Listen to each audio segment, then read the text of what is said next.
Sometimes you gotta let them go. I know it's hard, but you're better on your own. I know the scars got you feeling all alone.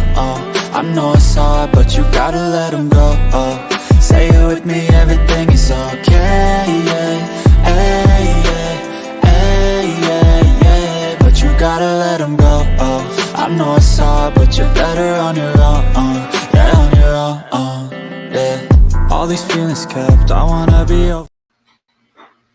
What's going on, everyone? Peace and blessings to everyone. It is I, the sexiest fat man that you guys will ever know, and my brother from another, the legendary Philly Halftime. So, how you doing today, Philly?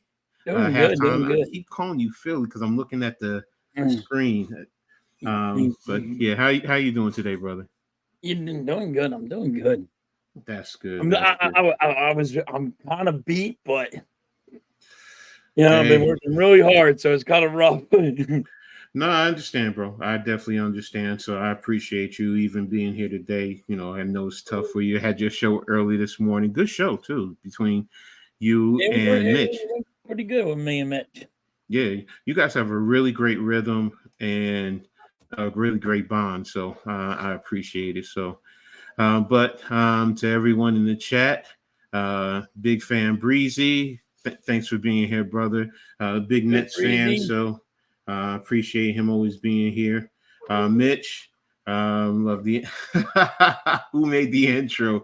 All right, Mitch. Yeah, I know you did it. We all know. I do like the music of the intro. I like the intro. The intro is nice.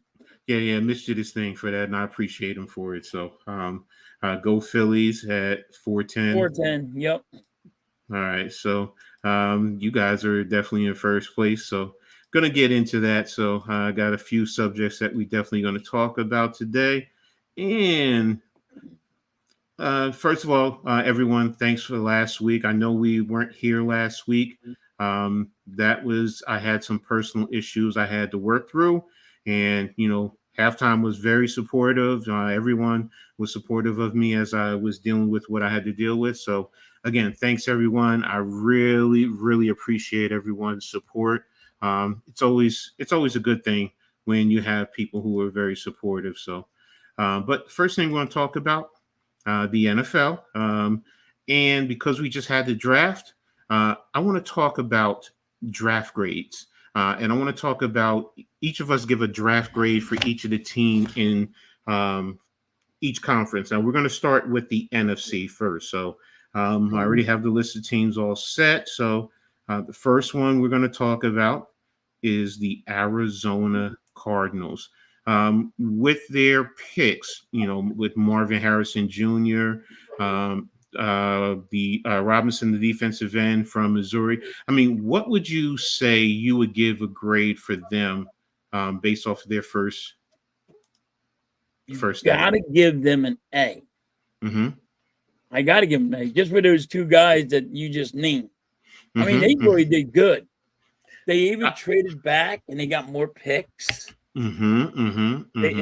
Arizona, I might not like Jonathan Gannon, but damn, Arizona went and got some players. Yeah, I forgot Gannon was with you guys. I definitely forgot about that. So, so yeah, no, I agree with you, man. I mean, with the trade backs, the players that they got. I mean, for those of you who know, I'm very partial to one of the players that they got, Max Melton out of Rutgers. Chop, baby, chop. So, but I've watched Max since he was a freshman in high school. He and his brother, Bo, who's up with Green Bay. And yeah, Arizona definitely, though, with those three alone, they definitely got a dog. They got some dogs. So I would agree with you in terms of an A. I actually skipped over the first team I had written down, and it's controversial. So I had a question on this one, though. Marvin Harris Jr. did not sign his they signed like a video game right thing. All right. Now, this is controversial to the NFL because nobody does this. And I think he's smart. I think he knows something and he's getting more money for his for himself.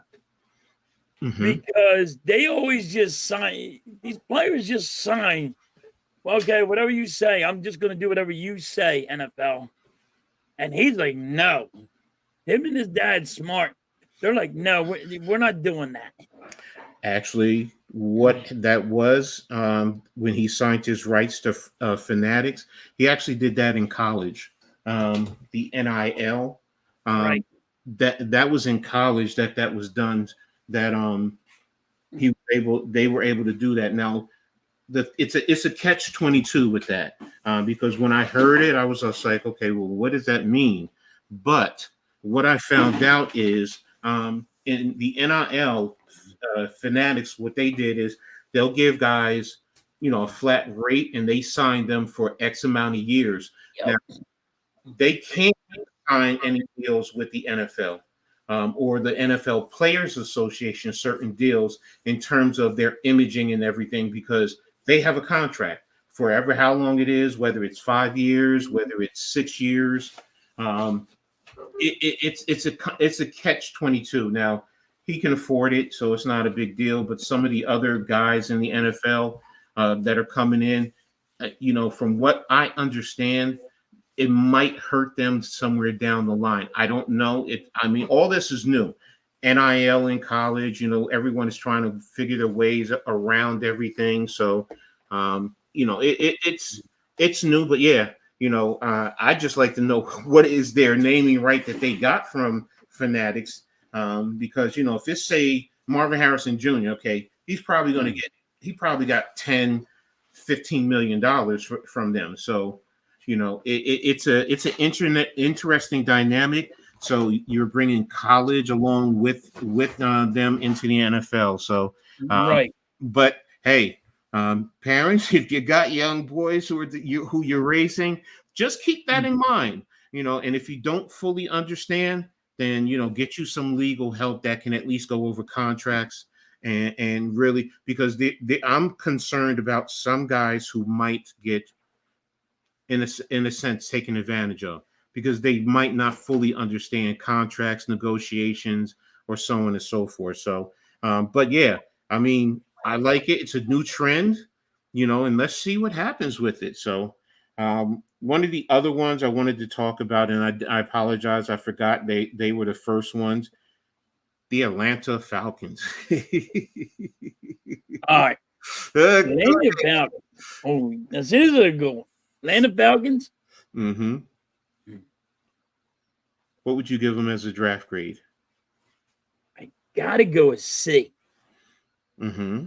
Now, first pick does not make no sense to me. Don't like it. Okay. You're wasting that kid's talent. Mm-hmm. Because you're not going to use him right away. Okay. Now, a lot of people say, you let groom the quarterback, let him sit behind somebody that knows how to play and all that. Mm-hmm. Mm-hmm. But this is a new day, and I'm still getting used to the new day and age stuff, where we don't do that's what we used to do. We don't do that no more. It's you throw that guy into the wolves, and we see if he can fight himself out. You know what I mean? But I don't like the players that they picked. I don't like what they did. Okay. I understand, and I respect you, where you're coming from. I'm different. I love the pick. First of all, Michael Penix Jr. was my number one quarterback overall, overall the quarterbacks. Say what you want. I've watched him for his time at Indiana, coming out of high school in Florida. I saw the tapes. I wanted Rutgers to get him back in the day. Then he was competing against Rutgers, and I watched him, and then what he did. Yes, I understand about the injury history, but the talent, the ability to throw the football, the way that he leads his players, he gets the ball to his players. Now, yeah, you can, when he gets out of the pocket, he can, he has his issues, but what player doesn't? So But I love the pick. If I'm grading, I actually gave them a B plus. Because I did like them. I did like what they did. Now, in terms of the quarterback, I mean, I get what you're saying, but I look at it differently. Okay, in terms of you have Cousins. Really, you have Cousins for 2 years. You really do. You can get out of Yeah. that contract after 2 years. And in this day and age, when people say, "Well, you need a quarterback. You need quarterback stability." Well, you have Cousins for 2 years. Then you have Michael Penix Jr. at the least 3 more years before he gets a new contract. So, right there, that's 5 years of quarterback stability. But he's going to develop. And if you're thinking long term, you're saying he's going to be a quarterback for the future. And Atlanta is pretty much set. So that's why I looked at it totally differently, just for that aspect right there. But before we go on, there's more people in the chat. Shout out to all the 26 that are in the chat. Make sure everyone hits the like button. If you haven't already subscribed to either of us, you go ahead to our channel, subscribe, hit the notification button. So this way, when we post new content, and everyone's sharing on your social media platforms. So Star Wars 99 Schwarberg is not playing. Merrifield's going to be hitting first. Star Wars. Merrifield will be hitting first. He's not playing. Okay. Tommy, health and wealth to all. Thanks for tapping in. Charles, thanks for being here, brother. I really appreciate you. Make sure you hit the like button as I did. Yeah, thank you. Philly Halftime Network. How's everyone doing on the live stream broadcast today? This is powerful indeed. Tommy, Lamar Jackson, smartest player ever, cut out the middleman, left family. Hey, Yep. I can't argue with that. If you're smart, you're not paying whatever 10%, 15%. Further, that, though. Yeah, he cut out the middleman. He got all his money. Yeah, that's millions of dollars going into your pocket. It's not like you're talking about $20, $30, $100. You're talking about millions of dollars. So, further, what's up, brother? Thanks for tapping in, everyone. Before I forget. Being that this is Mother's Day holiday weekend, to all the mothers in everyone's lives, happy Mother's Days. Everyone, make sure you treat your mothers right, the mothers in your families, because they're the backbone of the family, man. Guys, we can go out and make the money, or we can help out and do all the things that we need to do, but the mothers, they're the backbone, man. And they deserve every ounce of appreciation. So happy Mother's Day weekend to all the mothers. Okay, Tommy, every franchise wants to hit with a Burrow quarterback play immediately, but it's not for all quarterbacks to do. A lot of these players need to sit, catch up in the NFL. So, yeah, you're right, Tommy. The speed is definitely different. He does get hurt a lot too, by the way. Mm-hmm. Didn't he tear his ACL twice in the same knee? Yeah, he has 2 ACL tears. He has shoulder issue. It's in the same leg. Yeah, it's in the same leg. And it's happened before. I mean, plenty of players have had it, and I understand the concern, but technology today, the way that it's not like when you and I were younger at halftime. I mean, I remember Bernard King with his injury, and it took him a while to get back on the court. Years. Yeah, so it's a little bit different, but I get it. I understand. Falcons have 2 quarterbacks with same injury. Here's your hope that line can keep them protected. We got a hit Lazardo. Justin Fields has the best situation among coach and play. Yeah, he does. Playing behind Russell Wilson, learning. Now that's questionable because they're talking about having him play special teams, but we'll see. Yep. So. They're saying punt return and kick returner. Listen, I'm not big on Justin Fields. Like everybody, Justin Fields, he don't have it. He is like Tim Tebow. He is. His arm ain't there. I mean, can he throw the ball? Yeah, he can. He can do it, but he is more of I'm gonna run first before throwing it. He's not playing quarterback. He's trying to win, with his athleticism, and you're not going to do it. Not because this is the NFL. They're going to figure around how to whoop the hell out of you. Exactly. You know? Exactly. So, let's see. We were talking about the Falcons. I gave them a B plus. You gave them a C. So, Rafael El Capitan Rafael El Fucho. Thanks for tapping in, brother. Appreciate you. Loaded for later. Raiders loaded up in the trenches. Yes, Fields is a great player, just bad coaching, organization. So, Coach Edd, well, thanks further for putting that, putting the links in there.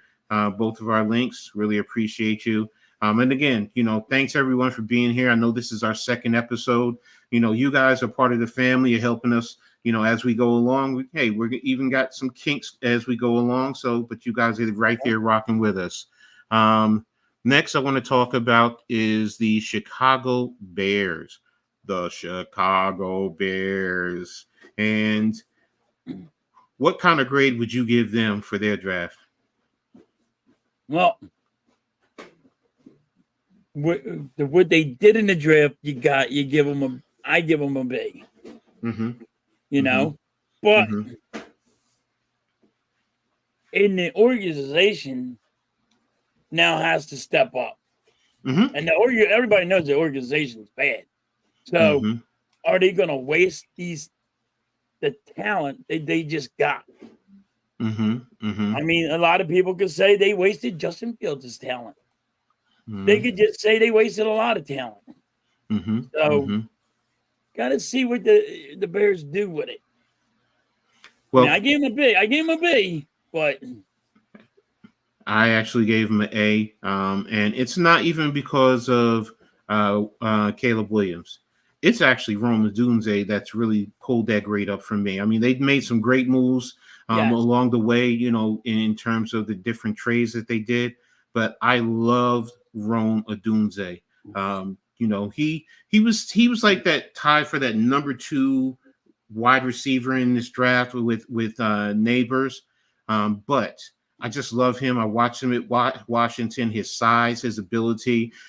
Does he have to refine his route running? Yes, but I think he will. And being that he's with a good quarterback, and they're going to grow together. But Rome Odunze is going to be a serious weapon as they come along. So, but yeah, I gave them an A in terms of how they attacked the draft and what they did. So I really appreciate it. So, I gave him a lower grade because it's the Bears. I love the heat. Grade on the players. It's the Bears that made the picks. So you already, I am like discounting it because I think the Bears are going to hurt these athletes. They're going to screw it up. I know what you're saying. I get it. Up, man. It's like, and then everybody's going to blame the player, and it's the organization. No, I get it, bro. I understand exactly. It's the old school in me now, so. Exactly. So I get where you're going. I'm not mad at you. I understand, and it makes sense. I get why you gave him an A, but I just told I wanted to make sure everybody knew why I gave him a B. I gave him a B because it's the Bears, Chicago Bears. No, exactly, and they hurt. They're hurting players. So. Kind of like the Raiders, you know what I mean? Exactly. Now, I did accidentally skip over Carolina. I do apologize about that. So let's talk about the Carolina Bears in their draft. Just for anybody who doesn't remember, with all the trades, trading down and trading back up and taking Xavier Legette at number 32, Jonathan Brooks at number 46, Travion Wallace at 72, and Travion Sanders, tight end out of Texas. Those are the top 4 that I just wanted to touch on real quick. What would you give them in terms of your grade? Sometimes I just shake my head and try to figure out what the Carolina Panthers are doing. But I mean, the tight end they went and got, the players they went and got, are pretty damn good. Mm-hmm. Mm-hmm. I mean, even they moved up and they moved actually in to the first round. Mm-hmm. They moved into the first round. Mm-hmm. And I mean, like, they didn't have a first round pick. Mm-hmm. They did, I mean, like, but they're doing good. I mean, it was a good one. Mm-hmm. I was okay with it. It was like I'm saying, it's a big. But I just don't get what the organization The is structure, the strategy. I get you. structured for. So once again, I'm grading on it's the Carolina Panthers. Mm-hmm. So you don't know what the team you got the players. Mm-hmm. This team and these are the players going to be able to play for that team? Exactly. And are they going to put them in the right position? So I give them a B too. No, I actually. You're going to give them an A, but I'm giving them a B just because it's an organization. I actually gave them a B minus.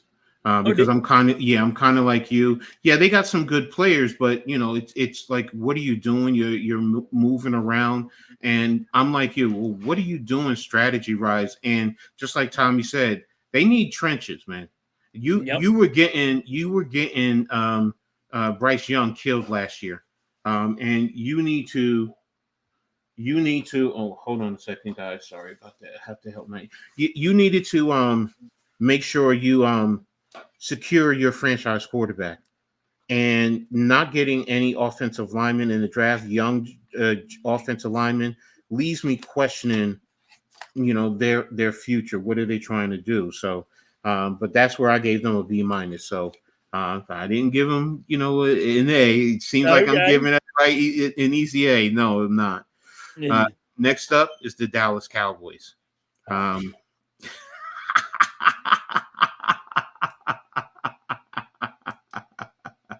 mad at me. The Dallas fans are mad at me.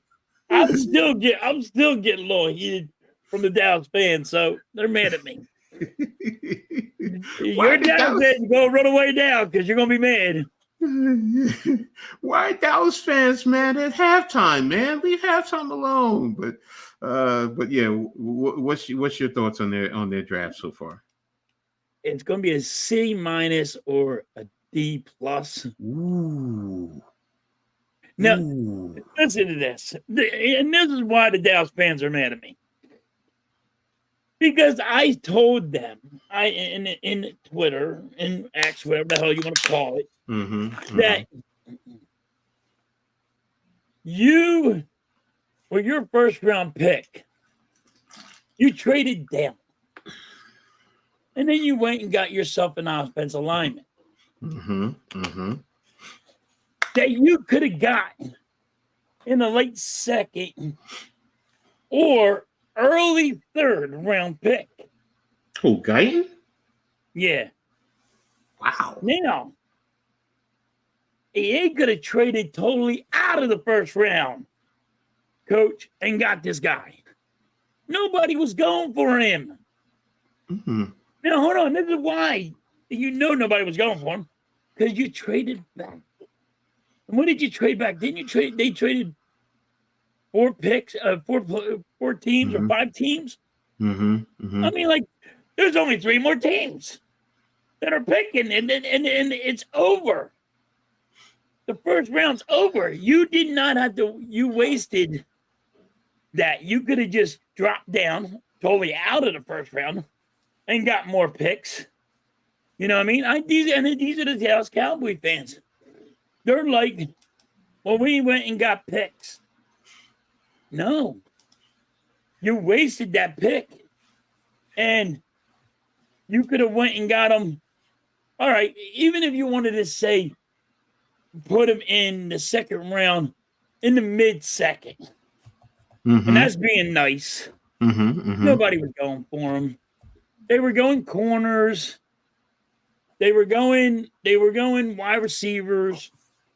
This is why I'm saying this. They could have got them in the late second, early third.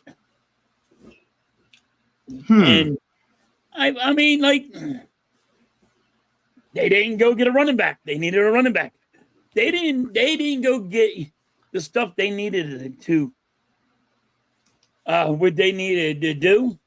They had to go back and go get Ezekiel Elliott. And these are the Cowboy fans that say, glad Zeke's gone. I'm glad Zeke's gone. Now you got Ezekiel back. He goes, man, we got Zeke back. We're back on top. You know, you get a C. Get a C from me. You terrible. Okay, that's I mean, you should know I love Tyler Guyton. I watched his film in Oklahoma. The thing, getting Cooper Beebe. I love the Cooper Beebe pick. I mean, they got 3 offensive linemen within the draft. So I mean, I kind of did like their offensive line attack in some regards. So I actually gave them a B minus. So, and I was bordering pushing into a B. So, but do you agree with me on the first round pick? No, I get what you're saying. See, I had Guyton in the first round.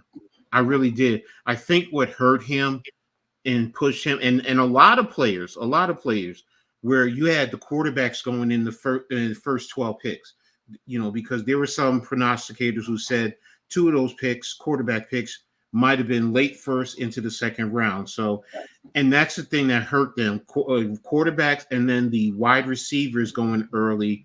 I think that's what pushed off some of the offensive linemen down. Not all, but some of them. So, but again, when I was watching his film, I mean, Guyton, nasty temperament, fairly athletic for a big guy. He can get out. Cooper Beebe, I really wanted him for the Giants.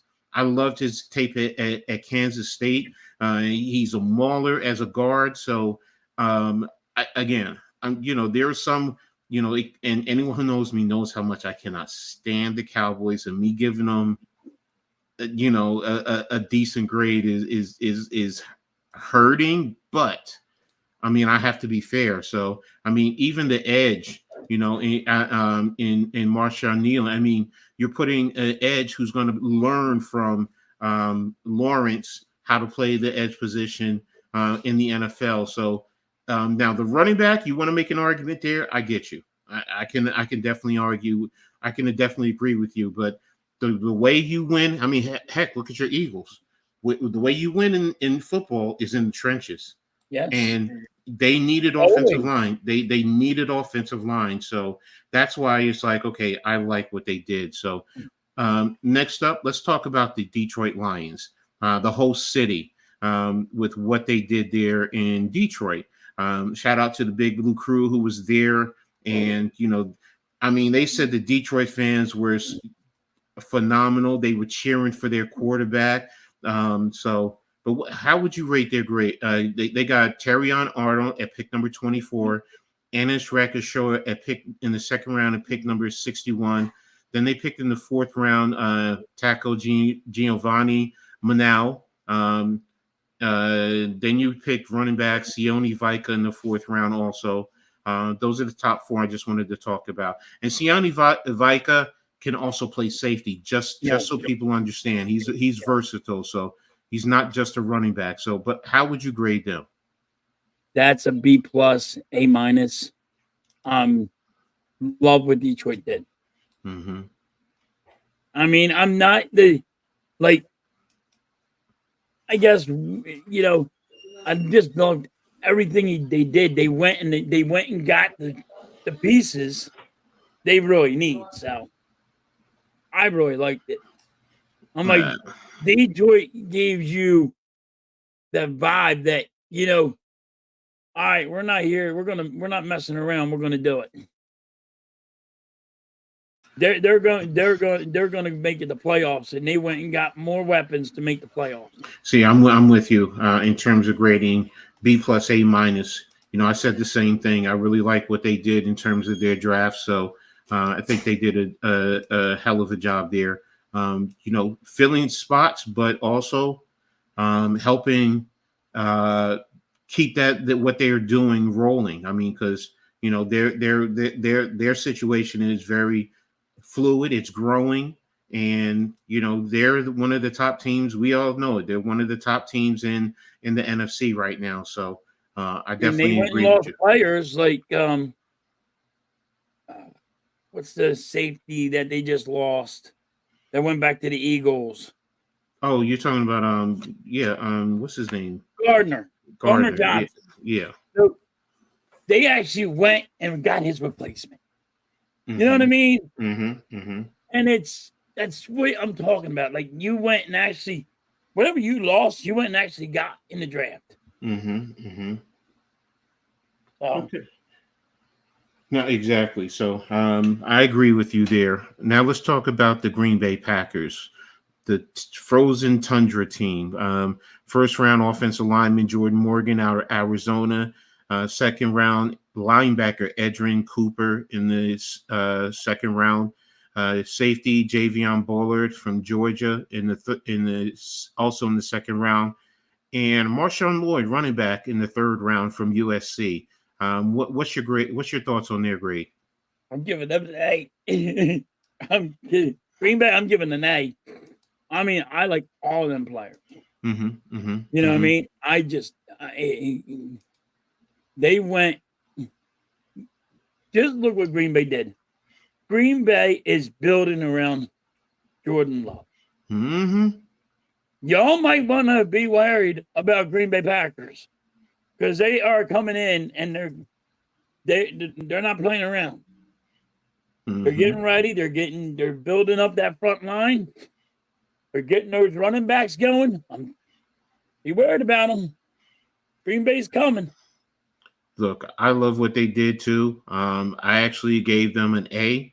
I mean, I loved the first of all, the offensive lineman. You know, it's not just one. You picked up, I think it was two offensive linemen. Yeah, they picked up two. Yeah, they picked up two. 2 or 3, whatever. Yeah, the Travis Glover out of Georgia State in the sixth round. You even picked up Michael Pratt as a backup quarterback, you know, to help to solidify depth there. You attacked your defense. You filled your defensive backfield. You had 3 safeties and a cornerback and 2 linebackers. So you definitely did, because you have to compete, not alone in your division, but in the conference. So where was Green Bay hurting at? Offensive line. Offensive line, you got 2 offensive linemen. A running back, you can make it up. There's some big boys too. They ain't no little good. They ain't no little ones. No. They can fill the gap.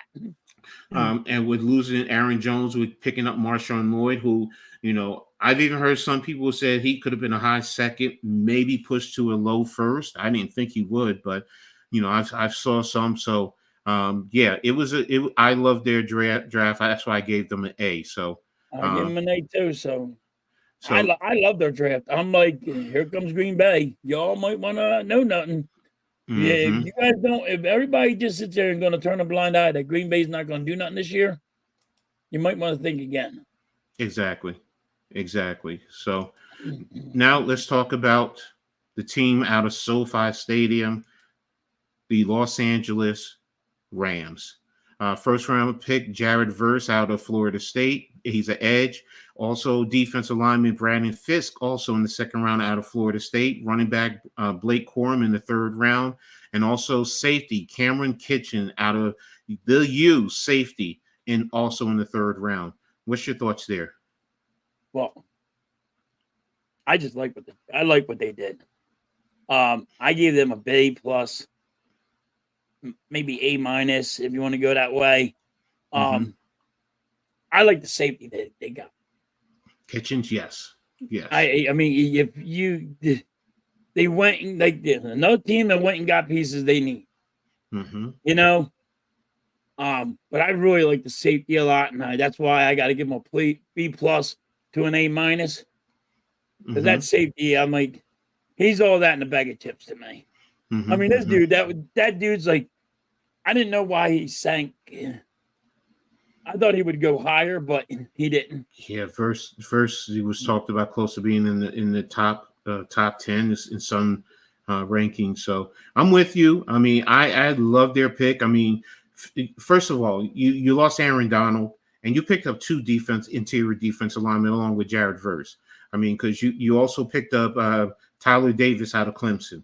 I mean, and you know, usually defensive linemen out of Clemson, they have a little something there, and they start getting trained the fundamentals. But Braden Fisk, I mean, that kid, big, stout, nasty. He can get after it. So yeah, I loved what they did. A was also what I gave them there. So I'm with you in terms of the Rams in their draft grade. So next up, we want to talk about the Minnesota Vikings.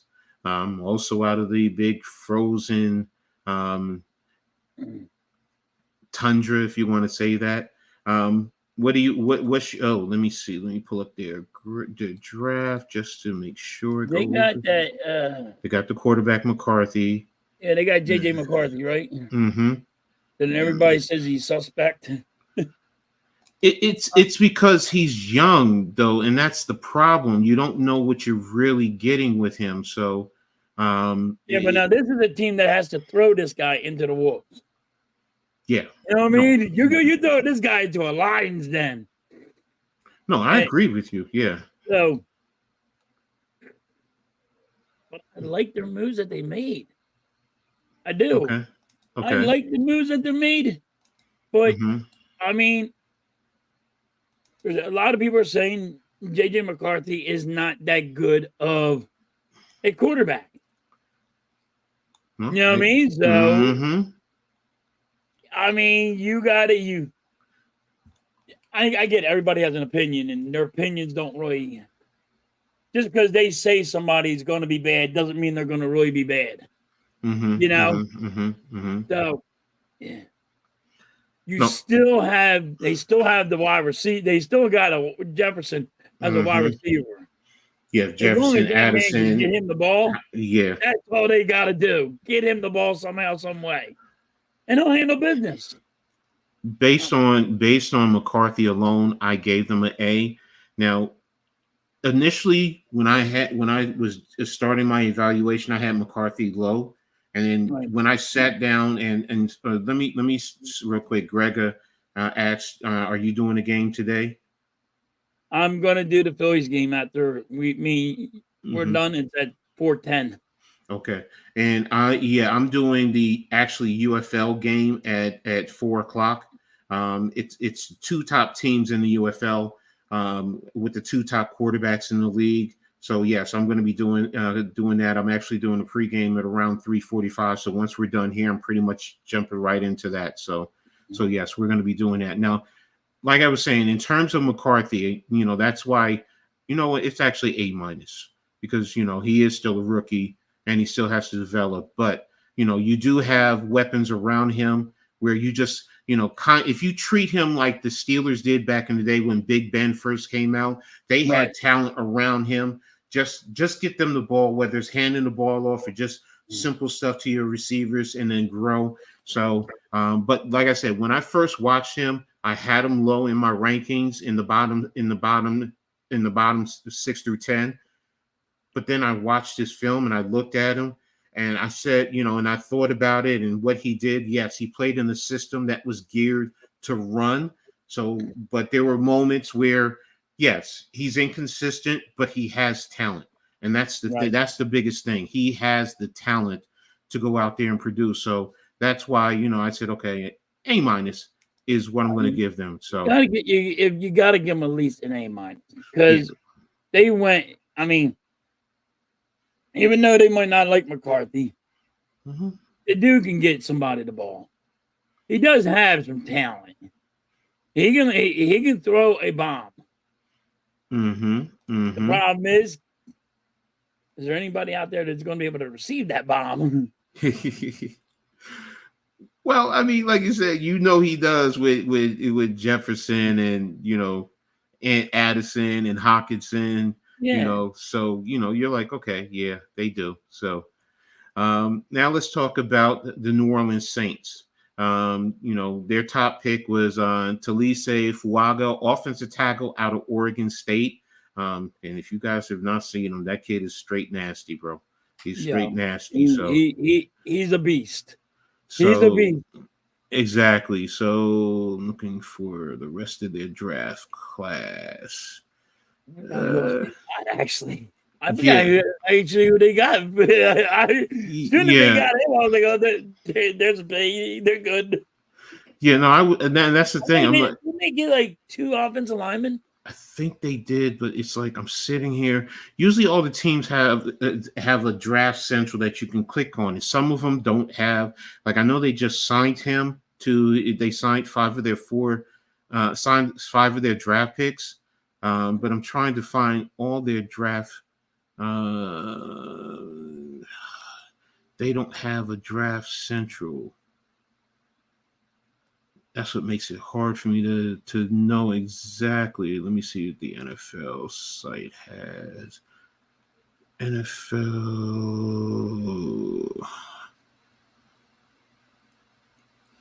Okay, view draft order. And can't find it.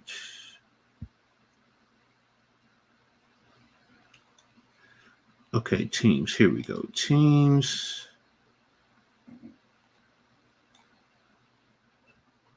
Ooh. I wasn't trying to. Yeah, I forgot all they went and done. Okay, here it is. I think I got it now. Okay. New Orleans. Here we go. They needed offensive line, wide receiver, cornerback, defensive line, linebacker. Okay, Fuaga, Kool-Aid McKinstry in the 2nd round, Spencer Rattler in the 5th round, Bub Means, a wide receiver out of Pittsburgh in the 5th round. So that's pretty much it. So they went from the 3rd to the 5th round. But Fuaga, McKinstry, and Spencer Rattler are pretty much the meat and potatoes of their draft there. So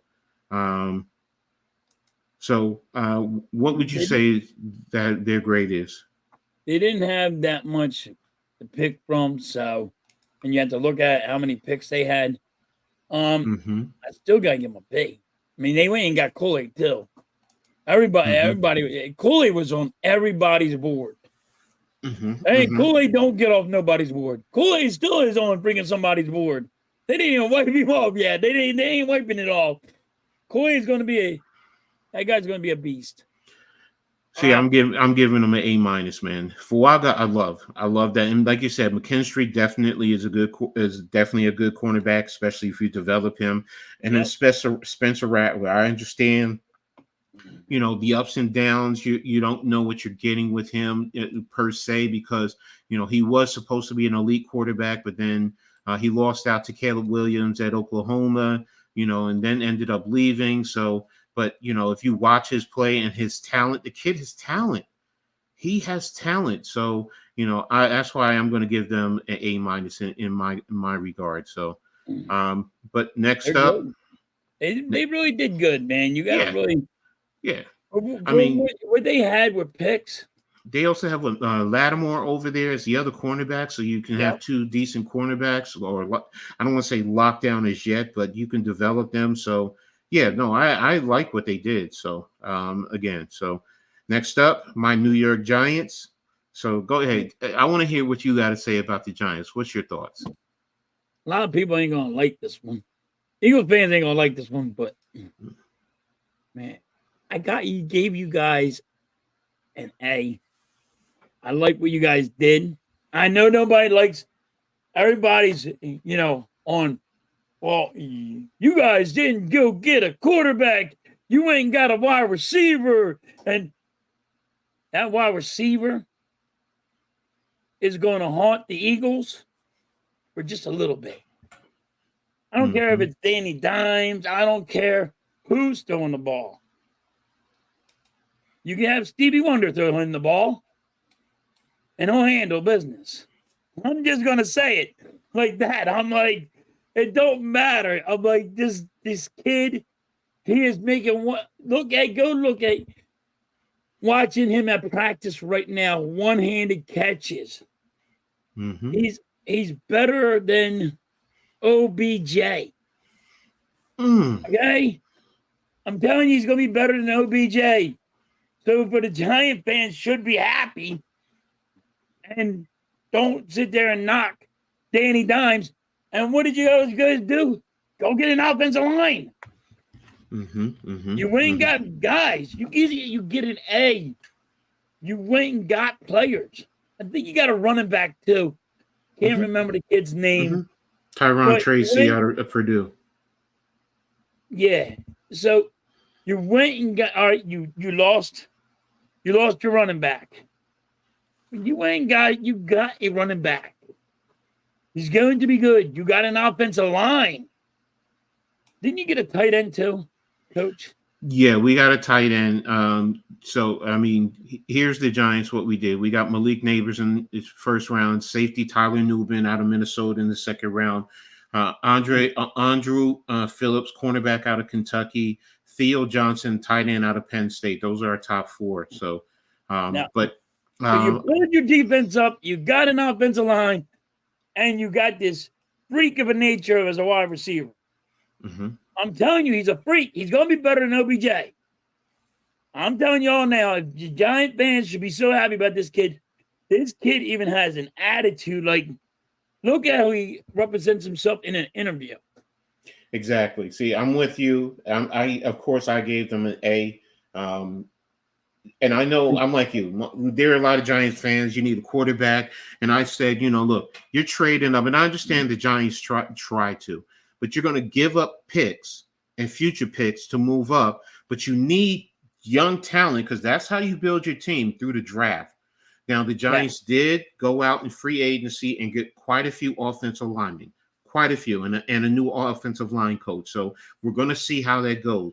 There was talk about drafting offensive linemen. The Giants only had 6 draft picks, one of the fewest in the draft. So it's not like, the Giants had, 10, 9, 10, 11 picks like some other teams. You only had I think you had like a first, like a second, and like 2/3 and a fourth, right? We had the first, second, third. We basically picked in each round the first 6. We had a first, second, third, fourth, fifth, and sixth. Now we did trade our third rounder earlier. No, it was the second rounder.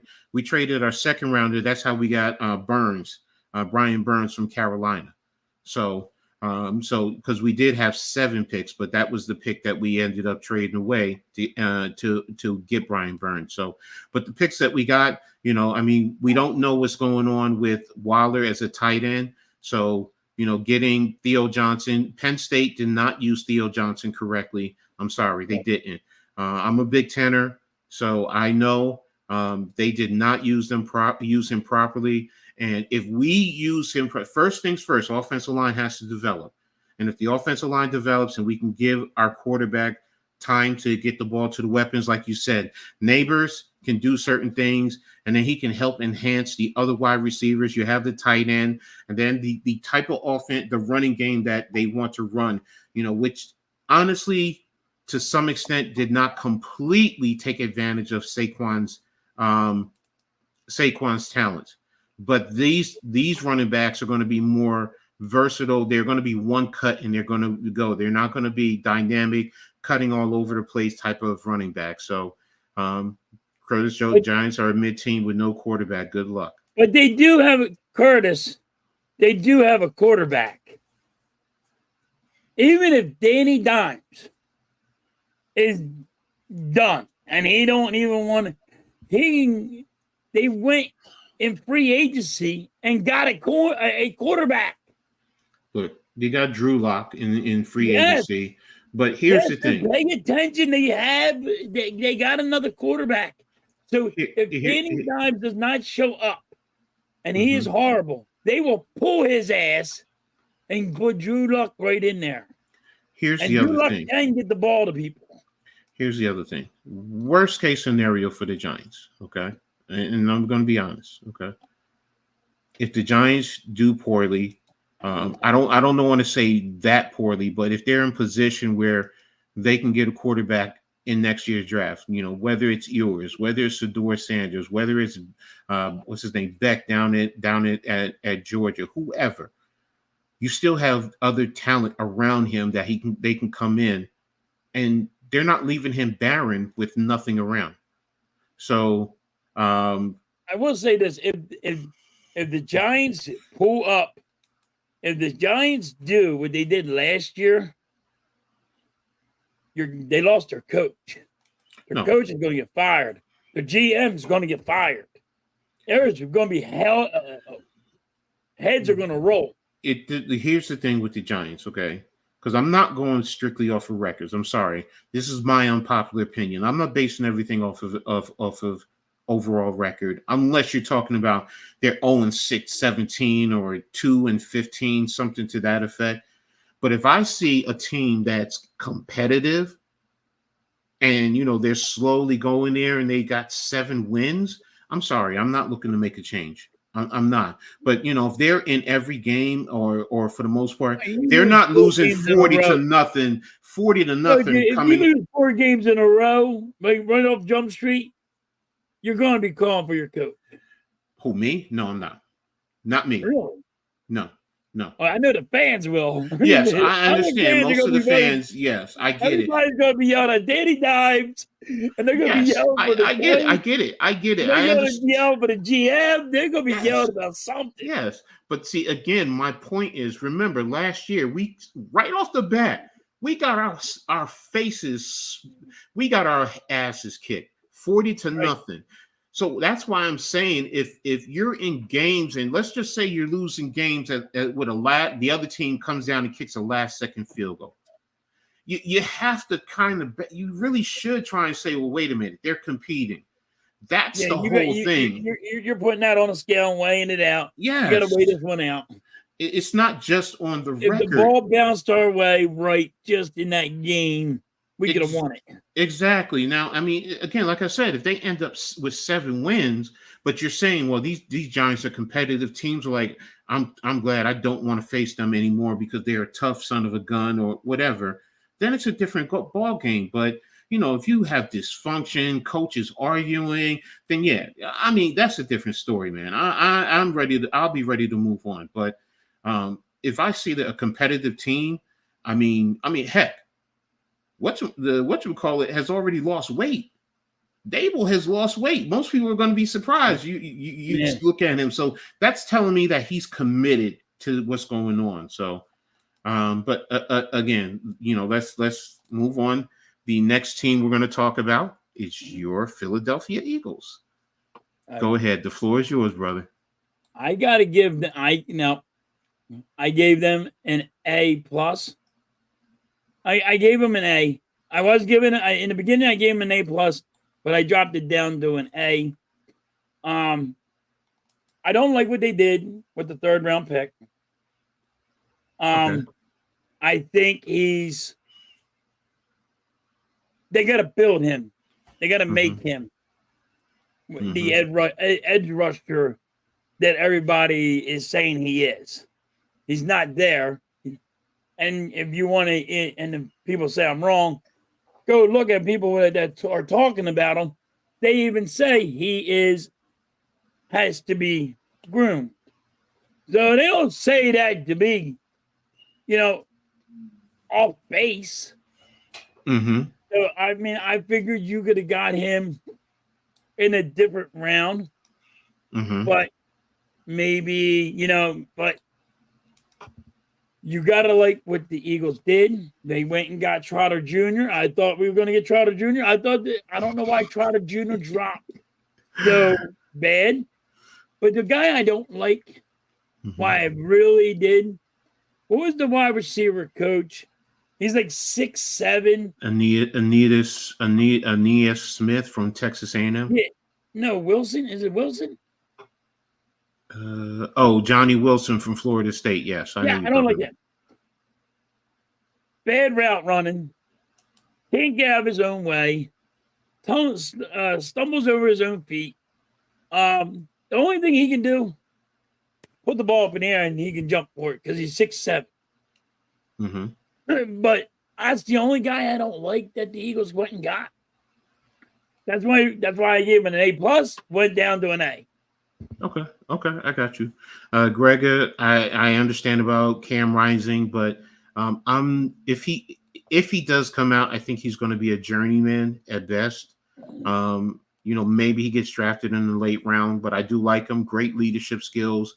But in terms of his overall abilities, I have to, if I'm really being honest, I don't think he's going to be a starter. He might be a late round or more of a UDFA. So, but now in terms of your Eagles, I like what you guys did with Mitchell and DeJohn, because you're basically covering yourself with Slade and what's his name? Who came over from the Bradbury. So I mean, you're because at first I'm like, you're doubling up, but then I thought about it. Yeah, that's a good one. Jackson, I didn't know about him, but someone told me about him in the film that I looked at. I was like, oh, okay, there's a little something there. So there's talent. You just have to develop him.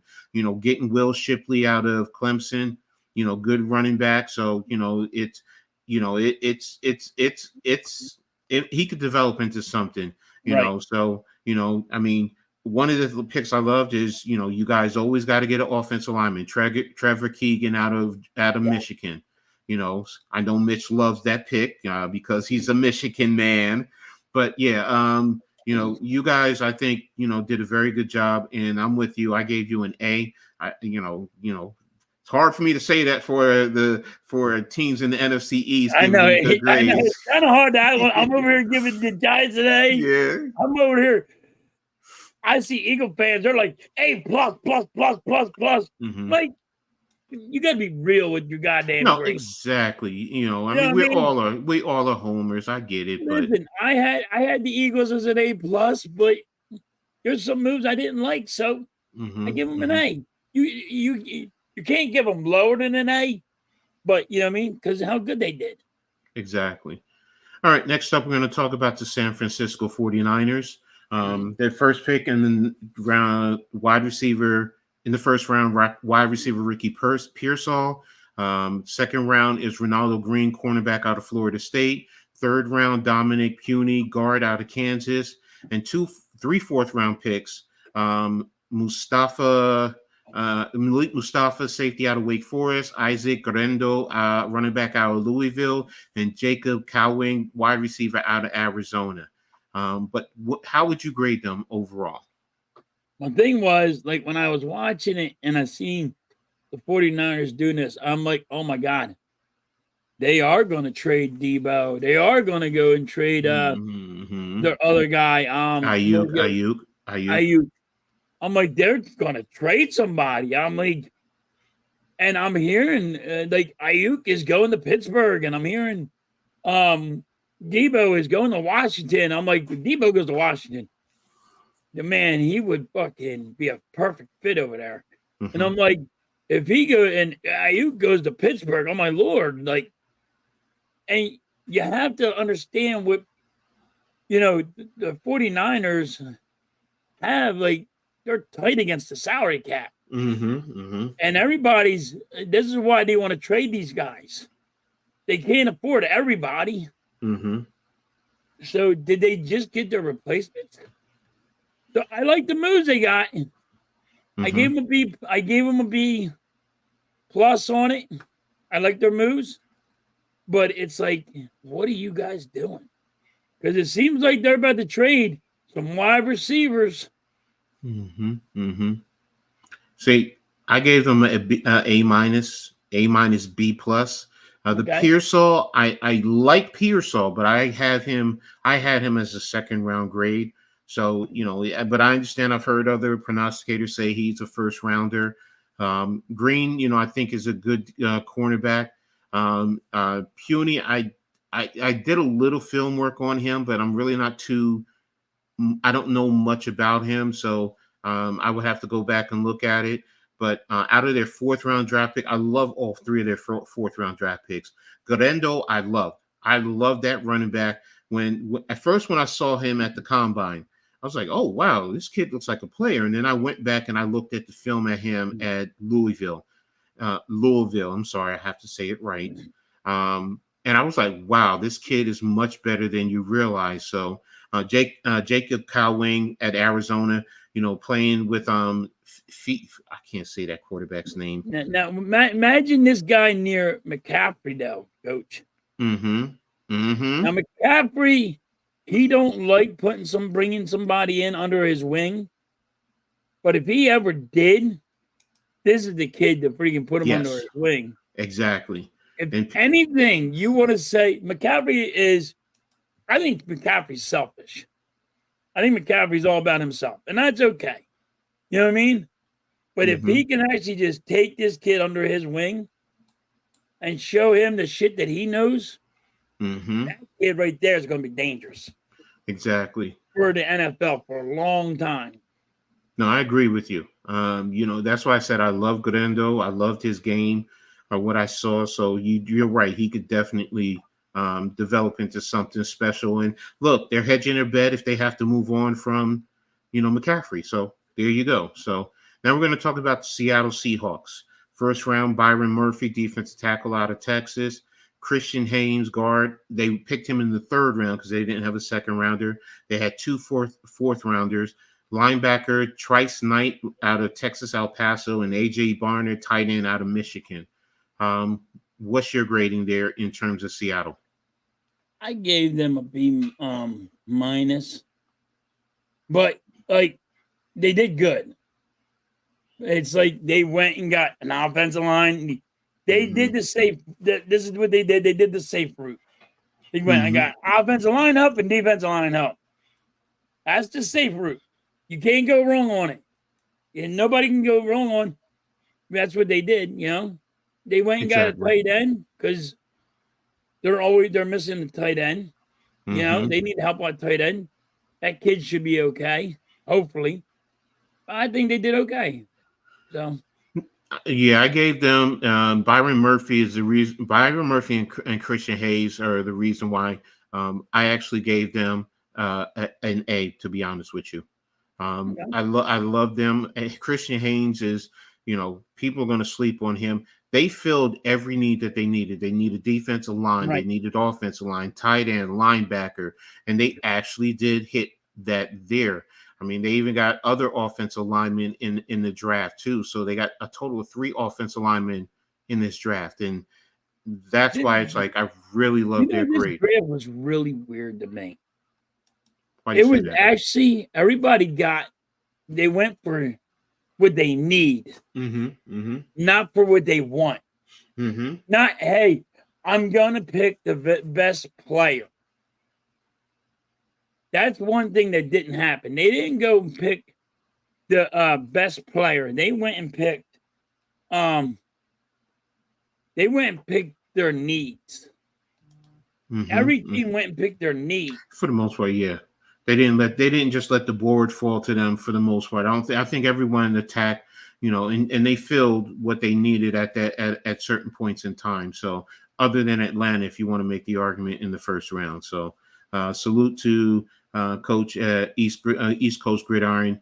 Definitely knows his game. Tap in if you want to check out some good evaluation of players. So, but overall, that's where I look at in terms of Seattle. Now I'm going to talk about Tampa Bay. And give me Tampa Bay. Tampa Bay. They need O-line, cornerback, and linebacker. First round, Graham Barton, guard, interior offensive line, Duke. Chris Bradswell in the second round, edge out of Alabama. 2 third-rounders, Tyke Smith, safety out of Georgia, and Jalen McMillan, wide receiver out of Washington. And I'll throw a little running back, Bucky Irvins out of Oregon in the 4th round. So what's your grade for Tampa Bay? I gave them an A. I like what they did. I mean, they just went and like I said, all these teams went for what they need, not for they didn't go get that player that, all right, I don't need this guy, but he's the best available player. They went for what they needed to do. And I think Tampa Bay is just got a whole lot better.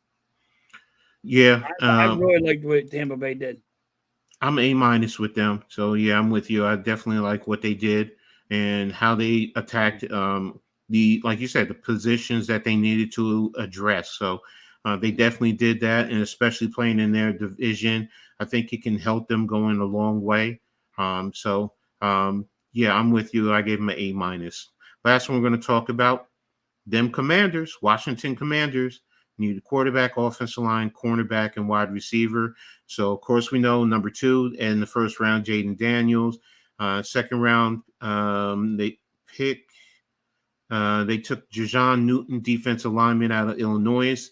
another second rounder, cornerback Mike Sanistrell out of Michigan, and their third rounder, Ben Stinnett, tight end out of Kansas State. What's your thoughts? I hate to say this. Damn. I give them an A. I gave them an A. Like, they did good. I think the only person I gave was a bad grade was the Dallas Cowboys. But I mean, even the Commanders, look what they did.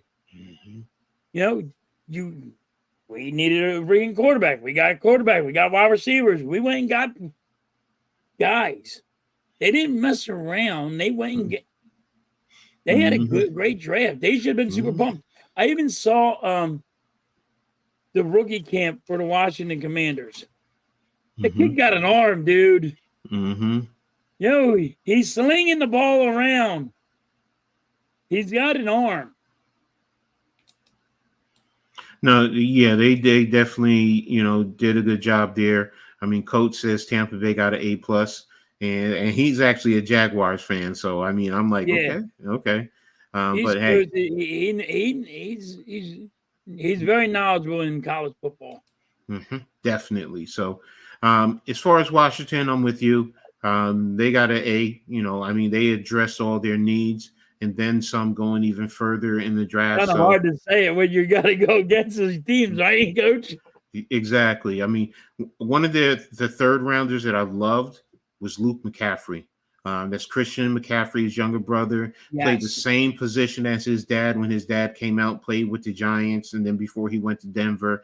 The kid, I know he played at Rice, and some people are going to say, oh, well, that's a group of five conference, and you have to see it, and that's fine. But when you see what the talent that's there, the kid can play football. So, that's pretty much what we're going to do right now in terms of the NFC. Next week we'll jump into the AFC and talk about that. But one of the things that Halftime and I do, we don't just talk sports here. So one of the things I wanted to talk about is the importance of the little things in parenting, and it's important.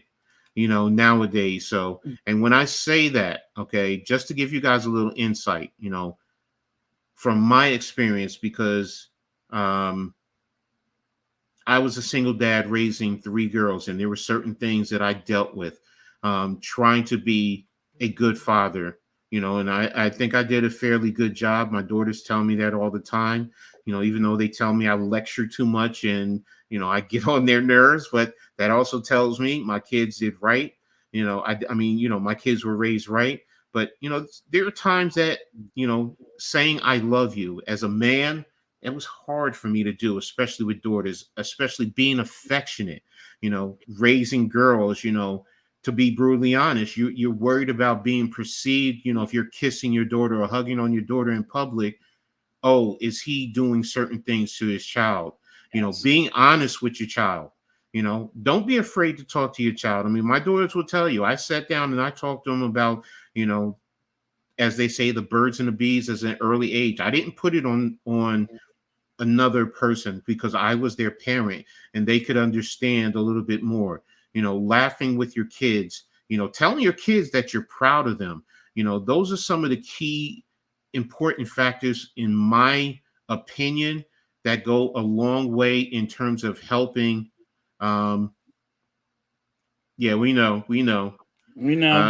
That goes a long way in helping in parenting your children. I mean, go ahead, Halftime. What about you? What do you think is, I think you're spot on, and we're old school, Coach. So it's harder for us to show that emotion. You're more tough skinned, and you're trying to, like, when your kids cry, you're trying to coddle them. You're trying to cuddle them, but if my son cries, I'm like, yo, what are you crying for? It's an emotion. It's like, and they're like, what do you mean? Like, I'm like, he's like, when he cries, it's like, I'm trying to, because that's how I was raised. You weren't allowed to cry. I don't care what happened to you. I don't care if you broke your leg. don't cry. You're not allowed to. So it's like, so when it's so hard this day and age to show that,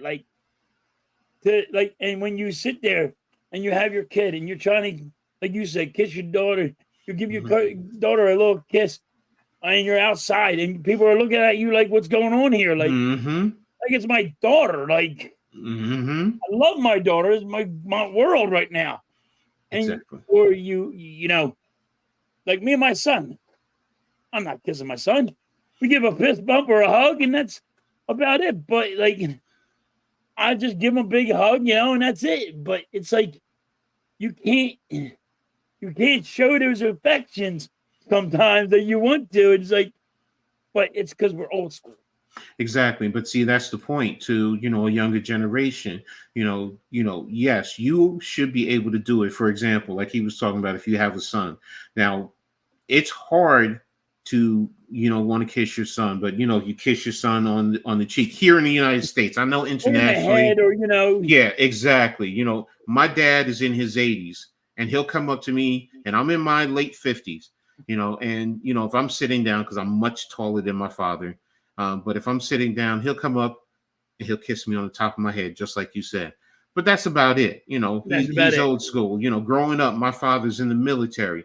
Right. Now my mother was the spoiling type. And it was funny, she came from the islands, but my grandmother, her mother, was very strict, very stern. I mean, we grew up getting, the spankings and, go get the switches. I know about getting that switch, man. I know about that. Yeah, exactly. But, now they don't do that, for the most part, because that's considered abuse. And we understand that. We understand where, today's day and age is, but there is a certain level of, there's nothing wrong with showing a certain level of affection, to your children in public, right.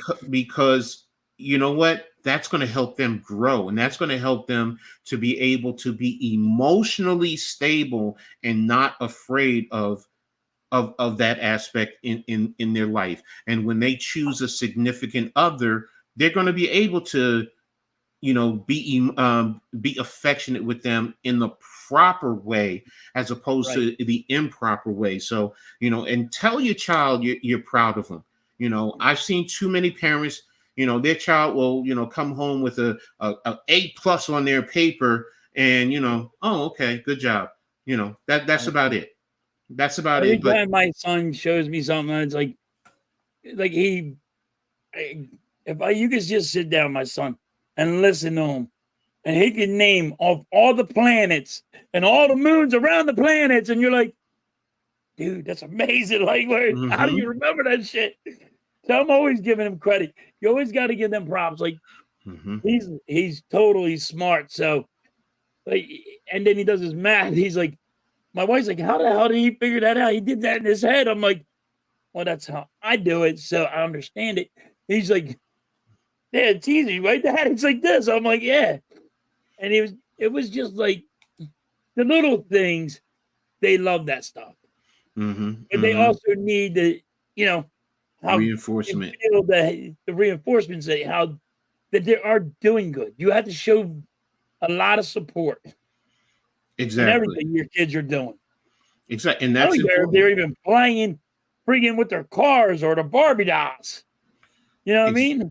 Exactly. Like my daughter puts their babies to sleep. So they're like, oh, you're putting the babies to sleep? Okay. Here's one thing that I will say that I did with my daughters, and I'm not ashamed of it growing up. I've always had locks. I've had locks since the early 90s. My daughters would, and two of my daughters ended up going, esthetician. One of them went to cosmetology school, but they would do my hair. And here's the thing, Dad, when they were young going to school, I did their hair. I didn't do a good job, but I did their hair. So it's like, okay. Hey, Max. Yeah. Hey, Max, Dad. No, but the thing is, they would do my hair. I would let them do my fingernails. They would paint they would take magic markers when they were real young, and they would color my fingernails. And when they were able to play with the, their grandmother's lipsticks and everything, I would sit there and let them paint my face up. Because I was trying to be some type of a support system to them. Right. And they also saw that there is a man who's not afraid to connect with them in that regard. And to fathers, I always say, don't be afraid to do things like that with your daughters, because that's going to be this. My daughter's still young, so I don't have to deal with that right now, but I get what you're saying, because I know I'm going to have to go through that stage of her painting my fingernails. And I still do it, because my granddaughter, well, she's 9 now, but I was doing that with her too.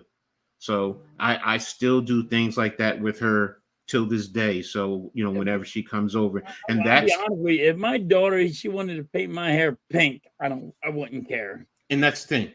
And I would go to work with that hair like that. Like my daughter did it. Would you have a problem? Exactly. But and that's the thing that goes into what we're saying about the little things in parenting. I mean, it's important. It's important to do that. So, what we're gonna do is we're gonna go ahead and I got one video out where my son played a trick on me, Coach, with Oreo cookies. Really? Oh yeah, you got to see it. There's a video on it. It's Oreo cookie video. He gave me Oreo cookies and some milk, because I like milk and Oreo cookies. Mm-hmm. Bad boys, Mm-hmm. Well, I dip my Oreo cookie in my milk. I did toothpaste. Oh! Right? Oh, he's laughing his ass off. And I'm like, all right, that sucked. That was toothpaste. And I'm like, but there's something else with it. I'm like, what is this? I'm drinking the milk. Salt in the milk. Yeah. He got me good, man. He got me good. He was laughing his ass off. My wife's laughing her ass off. They're like, I got home. I'm trying to relax. And they went crazy. They went toothpaste, and I'm like, what you doing with the goddamn Oreo cookie? Exactly. My son's like, well, I ate all the filling out of it. Oh, okay. You know what, though? They had a blast.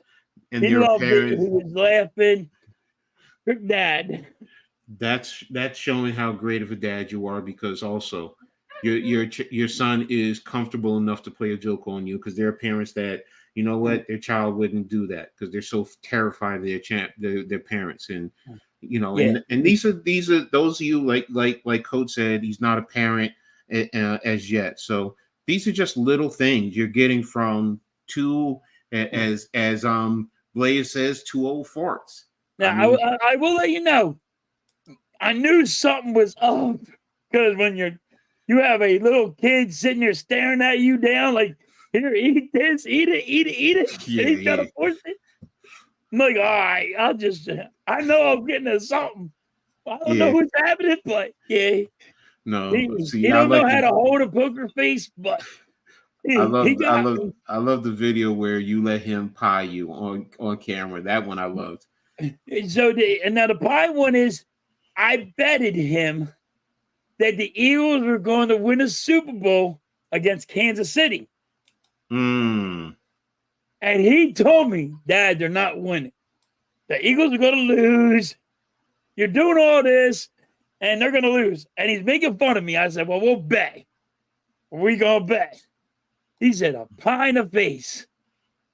If I lose, you get to put a pie in my face. If I lose, I put a pie in your face. Man, did he get me good. He almost broke the chair.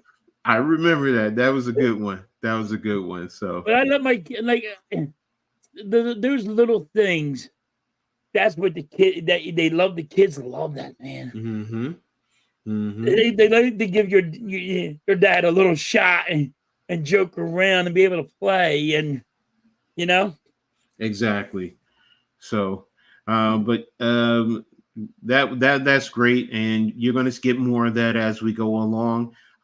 More again, as we say, we're going to talk family, we're going to talk love, life, whatever, and if you have things that you guys want us to talk about, hey, shoot us a message, whether it's Yeah, on we can talk old Twitter, school stuff. We talk music, about yeah, everything. everything. We're going to There's talk no about sports everything. here. Exactly. So that's one of the things that I wanted to, and I appreciate about halftime, that we could sit down and give you an old school perspective. So, and if it helps anyone, great. So, last thing we're going to touch on before we get out of here in the next few minutes is baseball. Halftime is big on baseball, and actually, both of our teams are in the upper echelon in the league. I mean, he's a Phillies fan. That's actually my second favorite team, but I'm also a big time Yankees fan. So, and the Phillies are basically the best team in baseball right now, and the Right. Yankees are tied for third or Third. I fourth. think you're tied for third. Yeah, in the American League. So, Yeah, I think you're tied for but third. and now the Yankees have been doing it in different ways. Yes, the bats have been cold at times, but the pitching has been there. And then there are other times the pitching hasn't been there, but the bats have been picking up. And we're even doing that without our number one ace. But talk to me about the Phillies. Why are they atop of the National League? Well, the reason why the Phillies are is because the bats came alive, Mm-hmm. but also the starting rotation of the pitching of the Phillies is just that darn they're dominating Mm-hmm. teams right now. Mm-hmm. And it's like Ranger Suarez wasn't as good last year as he was now. Now he's the best pitcher in baseball. Mm-hmm. He has 7 wins. There's no other pitcher that has many wins, and they got him as the best pitcher right now. Mm-hmm. But all these pitchers are just, they got their own little way about them, but they're doing good. The only thing that hurts the Phillies is the bullpen, which is opposite of the Yankees. The Yankees bullpen is what's saving them. Mm-hmm. Even though when their bats don't come alive, the Yankees have a great bullpen. That ain't their problem. The problem is, when can they hit the ball? So, but that means, and it's early. Mm-hmm. It's time to freaking gloat about. I mean, there's so many games left. There's a freaking over 100 games left. Yeah, exactly. I mean, it's like, it ain't like it's almost over. It just started. No, exactly. I mean, you were talking about the Yankees. I mean, like with their bats. I mean, Aaron Judge hasn't been performing up to the expectation. He's starting to get on that incline. And if you can get him mixed in with Soto, because Soto has been phenomenal. There's no denying that. Soto and Rizzo has been coming around. He had a big home run yesterday. You guys got him. Verdugo has had his moments. So, and like you said, the bullpen. I mean, the starting pitching. There's moments when the starting pitching, I mean, it's been good, and then there's moments it's like, okay, what's going on? But as Yankee fans, we're always going up and down instead of, what, let's just sit and see how things play out, because it's still early. Now, when Cole comes back, and if you can get one more maybe someone to put in the middle of the starting rotation, that also takes someone from the starting rotation and moves them to the bullpen, which will also strengthen the bullpen. So yes, the Yankees are positioned to, if they can continue to develop, they can make a serious run. Now, Baltimore has been their nemesis these last couple of years. But if they can lock it, really good. They're young now. They're young, and that's that's where you say, well, will youth hurt them, or will they just they're young and it's just going to help and keep them enthusiastic and keep them going. So. But that's why I say Baltimore's young. Yeah, because the young is going. I think the young will eventually hurt them. Yeah, I mean it didn't help them last year. So no. but again, if both teams can continue, I would love to see a Phillies New York World Series. That would be my ultimate dream. That really would, to see that that happen. Yeah, that would be a good one. Yeah, so I mean, it's just shooting up the turnpike basically, and Yep. getting into the city over the GWB. But if you can do, I mean, it's right there, and then Phillies are right there, literally. Yeah, you're not right off of 95. Well, they're off of the other 95, not the, Yeah. But it's easy to get to that. So, but again, I mean, if you had those two teams, it would be great, and I would love it. And that's what I'm hoping for ultimately. I mean, it would be like I said, a great thing, and it would be a test of wills, and I would love to see it. So, you said you would look for bullpen. I'm looking a little bit more for starting pitching for the Yankees, and maybe one more bat. But if Judge and Stanton really live up to their what they're supposed to do, then I'm fine with the starting lineup. I really am. So, but if I can get one more thing for the yeah, Phillies, go ahead, bro. Go ahead. if I can get one more thing for the Phillies, it would be the closer. Okay. Because we do the Phillies now, and I'm old school, so that's why I said a closer. We're doing the closer by committee. Mm. So when you do closer by committee, problem is what you're saying is you don't want to pay that guy that is your closer the big bucks. So that's like a starting pitcher, but he's only going to pitch for 1 inning. And that's only when he pitches 1 inning or maybe 2. But he don't pitch no more than 2 innings. That's why you need a closer. You're trying to do closer by committee, and I don't think it works. But I'm old school, so you know what I mean, Coach? So do you think it works? No, I think you do need to have one steady closer. I mean, now, having someone as a backup. The nature in his head. He's really messed up in his head to do that kind of stuff. Yeah, no, you need to have. I mean, as a Yankee fan, we were spoiled by the greatest closer ever right now. I'm sorry, Mariano Rivera. I mean, so it was just like when Mariano isn't out there to close out the game, it's like, oh, are we going to win? Are we going to be able to hold for it? But having that one steady closer at least, and it stabilizes your bullpen, and it actually, like you said, can stabilize your starting rotation because they know they can go out there and at least we can have a closer, as long as we give him a lead to give us that win. So, but I'm with you there. So, but what do you got going on? We know you're doing the Phillies today, but going into next week, what do you have going on?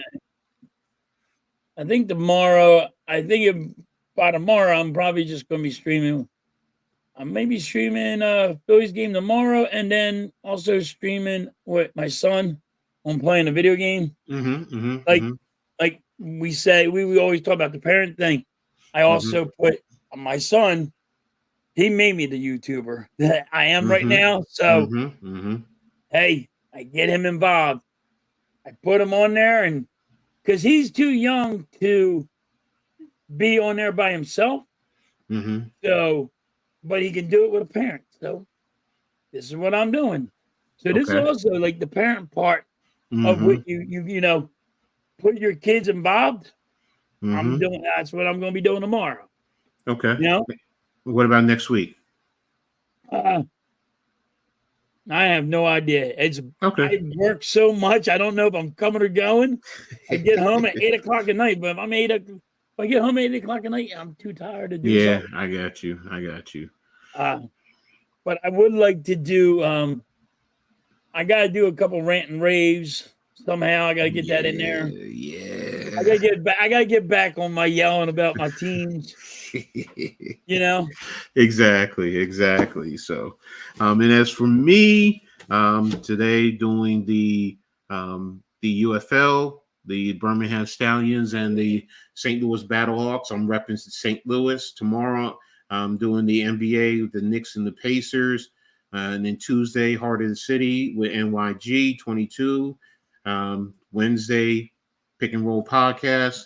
And then right now, this is scheduled for next Saturday. So, and then unlike you, I'm probably going to try and do a video or something along the way. So, but that's pretty much it. That's what we got going on. So, thanks to everyone for tuning in. Star Wars 99, East Coast Gridiron, Blaze, saw you tapped in. Charles Adderley, Grega, Nikki Steele, Nick Curlow, Curtis Joseph, Curtis Joseph, Victor, Earl Cole, Tommy, Further Halftime. Thanks for putting the links in there. Raf, thanks for tuning in. Did I get everyone? Mitch, he tapped in. Big fan Breezy. Yeah, that's everyone. Thanks everyone for tuning in. I hope everyone enjoyed today's episode.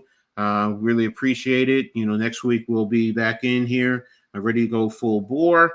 And make sure you contact us, like our respective channels, also like the Hardcore Sports Network, because they continue to bring you expanded coverage of sports throughout the world. So I appreciate everyone. Thanks again for everyone for tuning in, and we'll see everyone next week. So with that being said, peace. Peace. Get you on the rebound.